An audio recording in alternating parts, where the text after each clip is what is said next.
வணக்கம். என்னோட அடுத்த போரும் சந்தையோட எபிசோட். ஆப்வியஸ்லி இன்றைக்கி ரொம்ப நல்ல நாள். ஏன்னா ஈரான் இஸ்ரேல் ஒரு ஒப்பந்தம் பண்ணிட்டாங்க அப்படின்னு ஒரு நியூஸ் லீக் ஆகி வந்தது. அண்ட் மார்க்கெட் திறந்து இருக்கிற வரைக்கும் கிட்டத்தட்ட அந்த நியூஸ் கன்ஃபார்ம்டாக தெரிஞ்சது. அதனால் மார்க்கெட்டில் இன்றைக்கி ஒரே பரபரப்பு.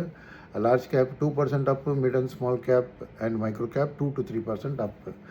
யார் இதுக்கு காரணம்? எஃப்ஐஎஸ் காரணமாக? எஃப்ஐஎஸ் இன்றைக்கும் செல்லர்ஸாக தான் இருந்தாங்க. பட் 2 நாளில் நீங்கள் பார்த்தீங்கன்னா 2000 கோடி தான் விற்றாங்கன்னு சொன்னேன், இன்றைக்கி 1000 கோடி தான் விற்றாங்க, இன்னும் கம்மியாச்சு. அண்ட் டிஐஎஸும் நேற்று 4000 கோடி வாங்கினாங்கன்னு சொன்னேன், இன்றைக்கி 5000 கோடி, இன்னொரு 1000 கோடி ஏற்றிருக்காங்க. ஸோ இவங்க ஒரு 1000 கோடி டவுன், 1000 கோடி அப். ஸோ இதனால லார்ஜ் கேப்போட மூவ் பண்ணால் எக்ஸ்பிளைன் பண்ணலாம். பட் ப்ராடர் மார்க்கெட்டில் இந்த நான் இன்ஸ்டிடியூஷனல் இன்வெஸ்டர்ஸ் சொன்னேன் இல்லையா, retail, HNI, proprietary books, PMSS, இவங்கெல்லாம் பண்ணது தான் இன்றைக்கி அந்த அட்வான்ஸ் டிக்ளைன் ரேஷியோ 2500 ஸ்டாக் ஏறித்து 500 ஸ்டாக் தான் இறங்கிடுது. ஸோ கிளியராக ஒரு broad base relief rally deal sign ஆகிடுது அப்படின்னு நான் இன்ஸ்டிடியூஷனல் இன்வெஸ்ட்லாம் இறங்கி வாங்கிட்டாங்க. அண்ட் டிஎம்எஃப்பும் டிஐஎஸும் கொஞ்சம் சப்போர்ட் பண்ணிட்டாங்க 5000 கோடியோட.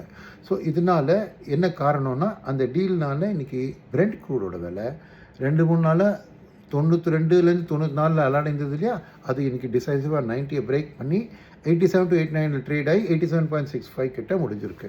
ஸோ கிளியராக க்ரூட் ஆயில் மார்க்கெட் இதில் கொஞ்சம் பாசிட்டிவாக எடுத்துருக்கு. பட் போஸ்ட் மார்க்கெட் ஹவர்ஸ் நீங்கள் பார்த்தீங்கன்னா கொஞ்சம் ட்ரம்ப் ஈரானை அக்யூஸ் பண்ணார், நீங்கள் எப்படி இதை லீக் பண்ணலாம், இது தவறுன்னு. அப்புறம் அவங்க சைட்லையும் சொன்னாங்க நாங்கள் நியூக்ளியர்லாம் ஒத்துக்கவே இல்லைன்னு. ஸோ கொஞ்சம் கன்ஃபியூஷன் இருக்குது. பட் ஒரு பக்கம் ஒரு 70% டீல் ஆன மாதிரி கூட ஒரு ஃபீலிங் வருது.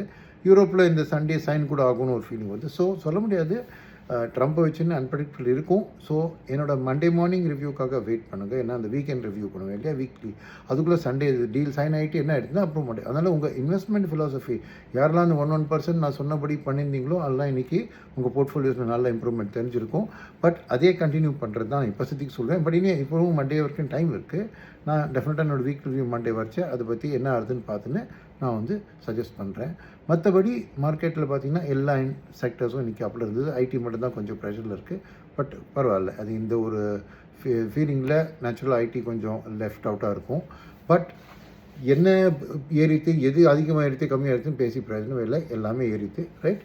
ஸோ இப்போ ஒன்றும் இல்லை, எதிர்பார்வை எப்படியாவது இந்த டீல் சைன் ஆகிடுதுன்னா இந்த ஒரு வார் முடிஞ்ச பிறகு ஒரு மாதிரி feeling 60 days cheese fire announce பண்ணி அப்புறம் சால்வ் பண்ணான்னு சொன்னாலே ஒரு பெரிய ரிலீஃபு.